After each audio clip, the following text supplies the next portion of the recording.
Is it working? Almost got it. Hurry! There is not much time! They need to know we're still here. Booyah! We're transmitting! This is the Teen Titans. Can anyone hear us? We think we found a way back.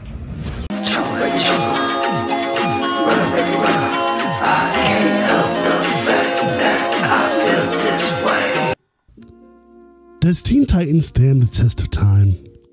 Is it really as good as you remember it being? Well, if you clicked on this video, then it's obvious, yes. Yeah, no shit, Sherlock! Now, the question is, why? Why do we specifically remember this roster of characters? Specifically, this iteration. Teen Titans is an American anime-influenced superhero television series developed by Glenn Murakami, David Slack, and Sam Register, based on DC Comics superhero of the same name. If the name Glenn Murakami rings bells, that's because he was a critical component to the DCAU and stuff like Batman Beyond and The New Adventures of Batman, and many, many more. It premiered on Cartoon Network July 19, 2003, and its first 2 seasons also aired on Kids WB. Initially, only 4 seasons were planned, but the popularity of the series led Cartoon Network to ordering a 5th season. Titans, go! They're a super force. Fighting for truth, Synthos! justice, and the Titan way.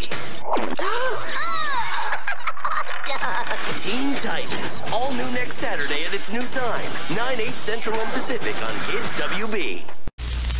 The final half-hour episode of the show, Things Changed, aired on January 16th, 2006, and it was later followed by a TV movie, Teen Titans Trouble in Tokyo, that premiered in September 15, 2006, serving as the series finale. A 15-minute episode titled The Lost Episode was released as part of the online promotional campaign to promote post-consumer brands in January of 2005.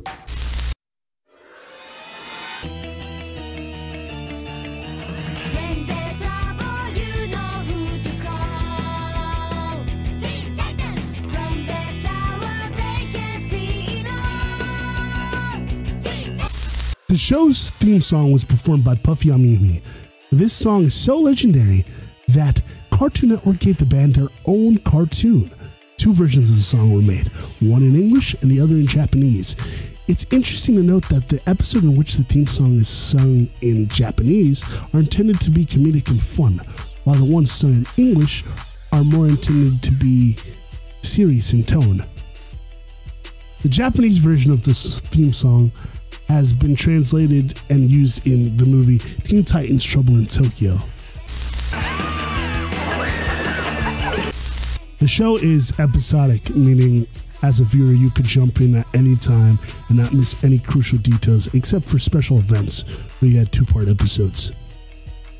The tone and style of the show fluctuated from very serious to very lighthearted to things being influenced by anime such as Fooly Cooly and Gurren Lagann. With a legendary voice cast consisting of Greg Cipes as Beast Boy, Scott Menville as Robin, Kari Payton as Cyborg, Tara Strong as Raven, and Hayden Welch as Starfire. These actors did such an amazing job that they would go on to later voice these characters again in later projects. And for some people, these are the definitive voices of these characters. Kind of like how Kevin Conroy is to Batman. You want to come in and join the party? Sweet! Oh yeah, baby! Now you can start your Saturdays Titans, go! with a full hour of your favorite Kids WB superheroes, Teen Titans and the Batman. Teen Titans is primarily based on stories by Marv Wolfman and George Perez from the 80s, featuring characters, storylines, and concepts introduced during their run, and incorporating similar group members. The 5 main members of the eponymous team are Robin, the intelligent and capable leader of the Teen Titans. Funny enough, Robin was my least favorite character growing up, and I guess that sentiment is echoed seeing as how he's the butt of the joke in the Teen Titans Go version. This isn't to say that he's a bad character, he's just stoic and brooding, similar to something like Batman, which is ironic considering this is Dick Grayson and not Tim Drake, bow staff and all. He has an interesting and antagonistic relationship with the series villain Slade, aka Deathstroke for my comic fans. On the flip side, however, Robin is shown to be the kind of guy that is always there for his friends, always giving the word of encouragement when needed. I also like the inclusion of Red X. It was cool to see a more cocky and darker side of Robin that we hadn't seen at that point. And when Red X returns, it's not Robin. He's just as cool though, maybe even cooler. No idea who he actually is to this day, and the comic book version is super lame. I still want to believe that it's this world's version of Jason Todd, but seeing how Dick is still Robin, it doesn't make sense. Although VNFuso did a great video on this topic, go check him out, link in the description. Starfire is the quirky, curious alien princess from Tamaran. She's the glue that keeps everyone together and is kind of like the mother of the group.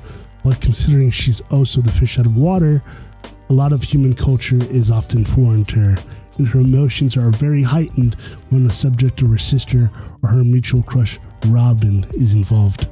Cyborg is a half-human, half-robot who is known for his strength and technological prowess. And I gotta go on a mini rant here. Why the hell is Cyborg not as popular than he actually is? When you break it down, he's Iron Man and Ultron mixed together. He was a star athlete and the son of one of the smartest men in the world with a genius level IQ that can tap into any piece of technology and upgrade his weapon system at the drop of a hat. Yet in pop culture, he's always the sidekick to somebody. He's second in command on his team. Now I get it. And they give Robin seniority because he was the world's first sidekick and he has experience. But honestly, I am shocked. And it all boils down to the Batman effect. Batman is so popular that they usually make him front and center, even though he's not supposed to be. He's a freaking loner. He's supposed to be a myth, an urban legend. And he has no freaking superpowers. And don't tell me it's because he's intelligent or strategic and he's got strategic planning, because Cyborg's literally a supercomputer that can do that in his goddamn sleep. Like, if anyone's gonna be the king of contingency plans, it would be Cyborg. Oh, I'm a master of 170 martial arts. Well, yeah, I could just learn that too. I have the access to all the knowledge in the world. They really downplay the fact that he's a living weapon, and he's probably my favorite character next to Raven and Beast Boy. Cyborg's biggest conflict on the show is struggling between his humanity and his robotic side. He really does get the short end of the stick because whenever you see the Titans in pop culture, it's always the other four, and Cyborg is maybe included. They'll even include Terra. Think about that. They can't even give my boy a proper love interest. Hey, Servo Geek, need an oil change? Seeing as how Jinx ends up with Kid Flash and Bumblebee is in Titans East. Bro, Beast Boy had 2 love interests and Robin had all the dimes fighting over him. Make that make sense? Raven is a stoic girl from the parallel world Azarath, who draws upon dark energy and has psionic abilities. She's also the spawn of Satan. Hello, Satan! Aka Trigon. And finally we have Beast Boy, a good-natured jokester who can transform into any animal. He's a former member of the Doom Patrol, so I would say that makes him just as qualified to lead a team as Robin. Sorry, I'm still kind of mad about the Cyborg thing. Letting it go.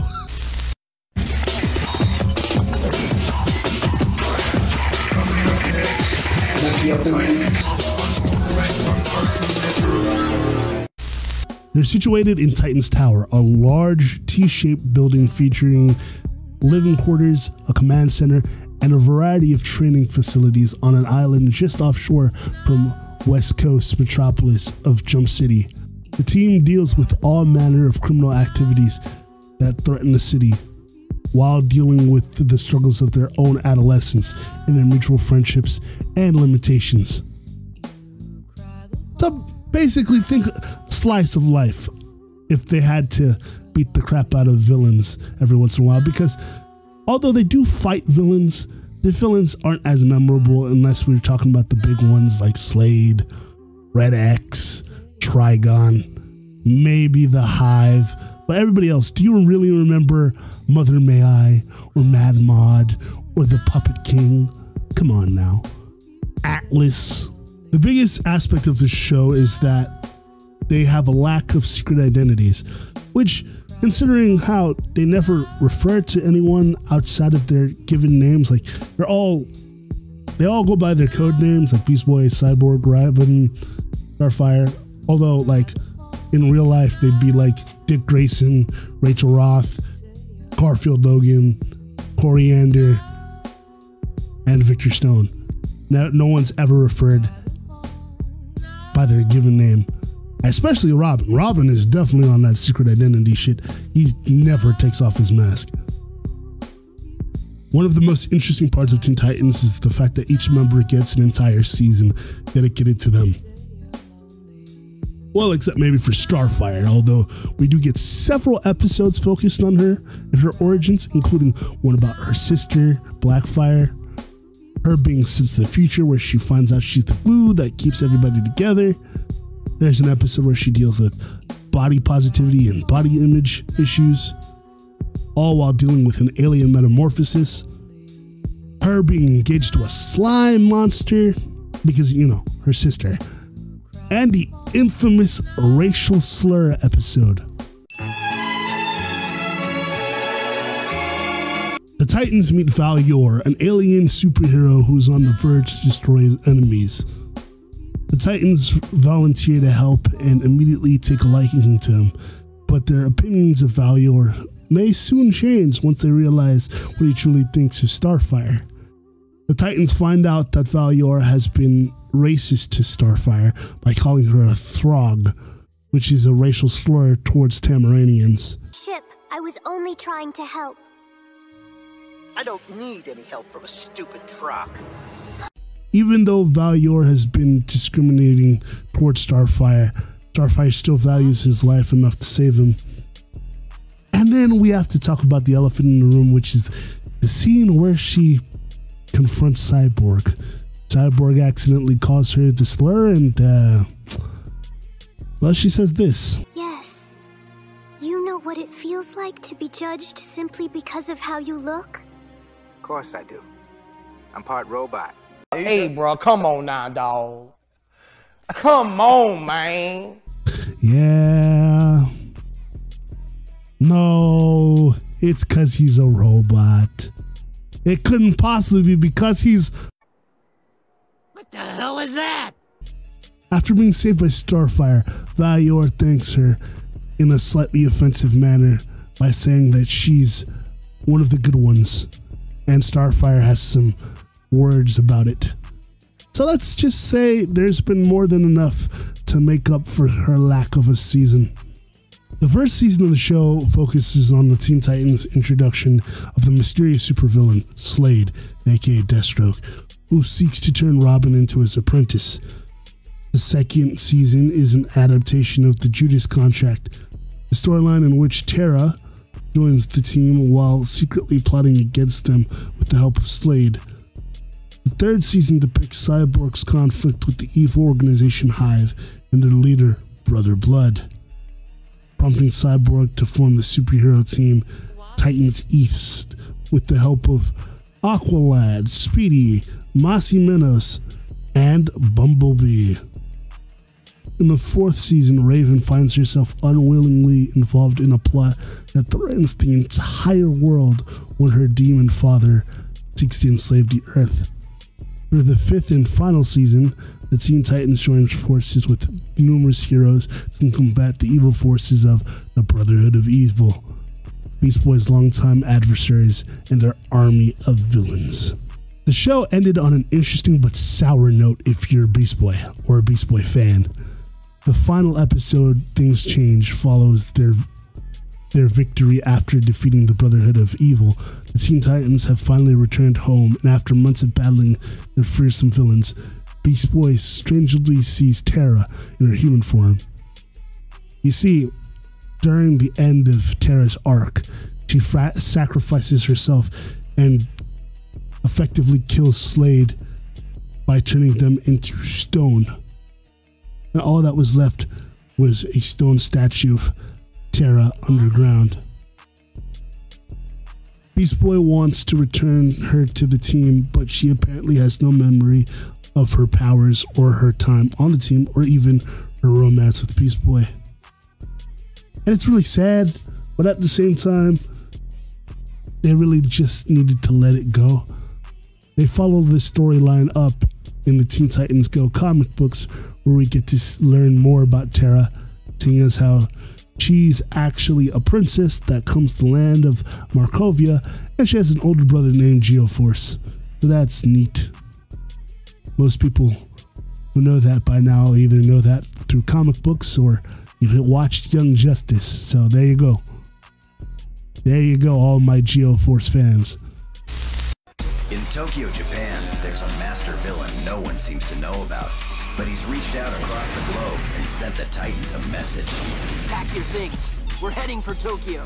Will they be heroes in this foreign land, or seen as unwanted criminals? Robin has been arrested! Follow the Titans in their first feature-length adventure. Teen Titans Trouble in Tokyo, next Saturday at 7:30. Nowhere to run, nowhere to hide. The show was properly concluded during Teen Titans Trouble in Tokyo, which premiered September 15th, 2006 on Cartoon Network and was released on DVD February 6, 2007. Plot involves the Titans looking for a mysterious criminal named Brushogun, said to be a myth by all the Japanese, while focusing on the Robin and Starfire relationship, finally revealing their feelings for each other. Trouble in Tokyo serves as the overall final installment of the TV series.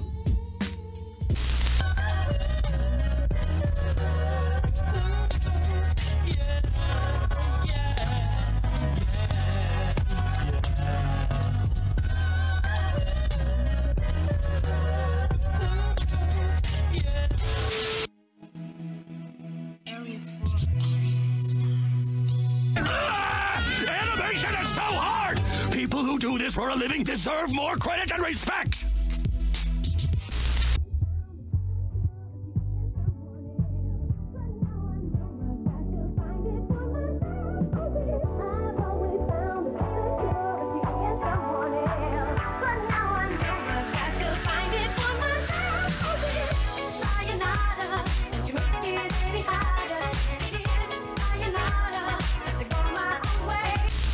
Let's talk about my favorite episodes. First, we have X, the second episode of Season 3. Robin's past comes back to haunt him when the Titans are shocked to see the return of the villain they thought they'd never see again, Red X. Turns out that someone has stolen the suit and Hal has donned himself as Robin's old villain identity and has come to make himself a rare but dangerous threat by taking the chemical that powers the suit. Now Robin must face his past and earn the team's respect by stopping Red X. But Red X is not the only thing he needs to worry about. Next, we have Deception, the first episode of Season 3. The criminal activities of the Hive Academy students in town have increased the frequency of late. One night, the Teen Titans catches Jinx, Gizmo, and Mammoth trying to rob the bank of Perez.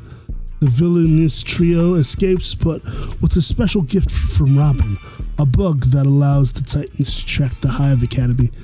In order to find a reasonable reason to stop these robberies, Robin suggests that they go on an undercover mission. Cyborg has already anticipated the idea and has constructed a hologram ring that allows him to have two disguises. A superhero disguise named Stone, who can turn his body into solid rock and has the appearance of his old self. before his cybernetics. And let's cut the chit chat. It's so cool to see Cyborg in his human form. I mean, I really wish this was an alternative thing for Cyborg, but damn, it's so cool to see him act as Stone. Victor tricks the Hive into thinking he's working for them, and then later on goes and betrays them towards the end. Although you can see there's a lot of hesitation. He really wishes he could stay as Stone, but his friends assure him that they like him as Cyborg. Next, we have The Beast Within, the 9th episode of Season 3. After battling the villain Adonis, Beast Boy has a dramatic change where he's rude, he eats meat, and has a major temper tantrum at any moment, which is weird for him because Beast Boy is a vegan. Vegan diet, no vegan power. You know only ingested gelato. Gelato isn't vegan. It's milk and eggs, bitch. This causes the Titans to be alert, and things only get worse when Raven and Beast Boy go missing, and they find Raven in the jaws of a werewolf-like beast. The creature is soon to be revealed as Beast Boy, and the Titans believe that he's the one that attacked Raven. During the same night, Raven and Beast Boy have a conflict. The Titans hear Raven scream and find out that both of them have left the tower, assuming Beast Boy has kidnapped her. After the strange compound is identified as the cause and the antidote is administered, Adonis is taken to the authorities while Beast Boy's name is cleared. And then Beast Boy and Raven have a heart-to-heart and explain that it wasn't Beast Boy's intention to hurt Raven. And then Beast Boy very comically flirts with Raven, and she tells him not to push his luck. And that's one of the first sightings we get to see of BB and Ray, shipped together. It's a neat episode, and I think it's cool to see a darker, more boss boy version of Beast Boy. He even considers changing his name to Beast Man, which kind of kills the moment, but let my dog be great, man. Let my dog be great. And finally, we have Haunted, which is the 5th episode of Season 3. At this point, Slade is gone for good, but Robin isn't so sure. His suspicions are confirmed when Slade is threatening to destroy the city. Robin is ready to take him down, except there's one problem. None of the other Titans can see Slade. Now the Titans have to wonder if Slade is truly back or if Robin is haunted by the idea of Slade's return.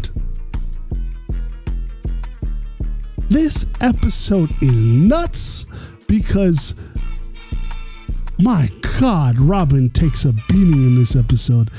Oh! Somebody! Oh! He needs some milk! And becomes so paranoid where he chews out all his friends. Through her soul self, Raven goes into Robin's mind to see what's going on with Robin. There we can see glimpses of Robin's past, Robin swearing an oath to Batman, and the shadow of his parents falling to their deaths due to their sabotage in the circus performance. It's a little bit of backstory, cool Batman and Robin moment, and some sad moments with the Flying Graysons. Probably one of the darkest or darker episodes of the series because it deals with Robin's mental health. And you can really believe that Slade is that guy because he lives rent-free in Robin's head, beating that boy so hard he almost died. A little more to the left. A little more. No, too much. Put it back where it was. From 2004 to 2008, DC Comics published a comic book series based on Teen Titans called Teen Titans Go, not to be confused with the TV series, however. The series focuses on Robin, Raven, Starfire, and Beast Boy, who are the main cast members of the television show. While the comics stands alone independently, issues have been done not to contradict the events of the animated series. Often Teen Titans Go, the comic, also references episodes, but as well expands on parts of the series.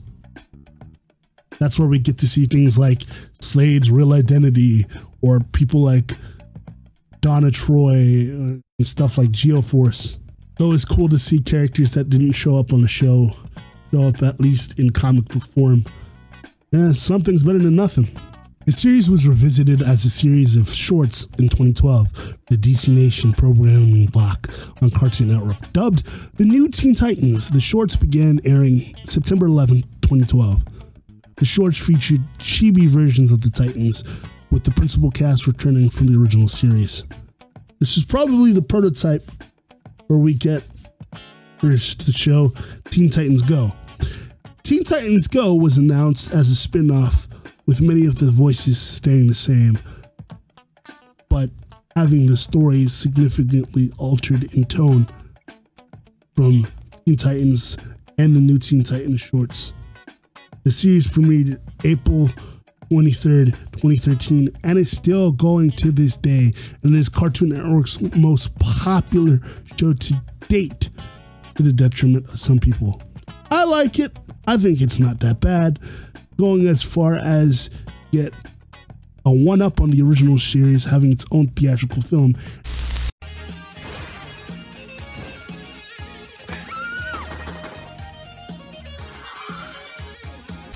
And a direct-to-DVD movie where they cross over with the original Titans.